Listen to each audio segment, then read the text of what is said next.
అస్సాంలో బీజేపీ ముఖ్యమంత్రి 66 స్థానాలు గెలుచుకుంటున్నారు. ఇండీ కూటమి 17కి పరిమితమైతే ఇతరులు 1. ఇది పరిస్థితి. పాండిచ్చేరిలో ఎన్డీఏ 5 గెలుచుకుంటుంటే కాంగ్రెస్ పార్టీ 1, ఇతరులు 1. ఇది ప్రస్తుతం ఉన్న ట్రెండ్, ఎర్లీ ట్రెండ్ చూస్తే.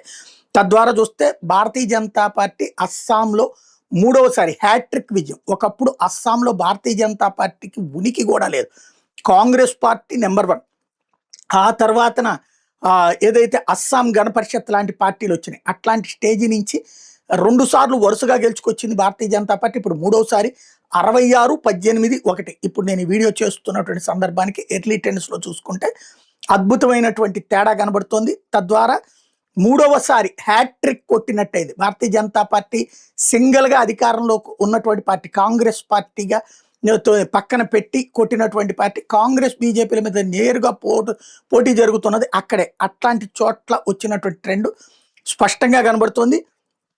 భారతీయ జనతా పార్టీ సీఎం హ్యాట్రిక్ సాధిస్తున్నటువంటి సిచ్యుయేషన్ అయితే అస్సాంలో కన్ఫర్మ్ అయిపోయింది.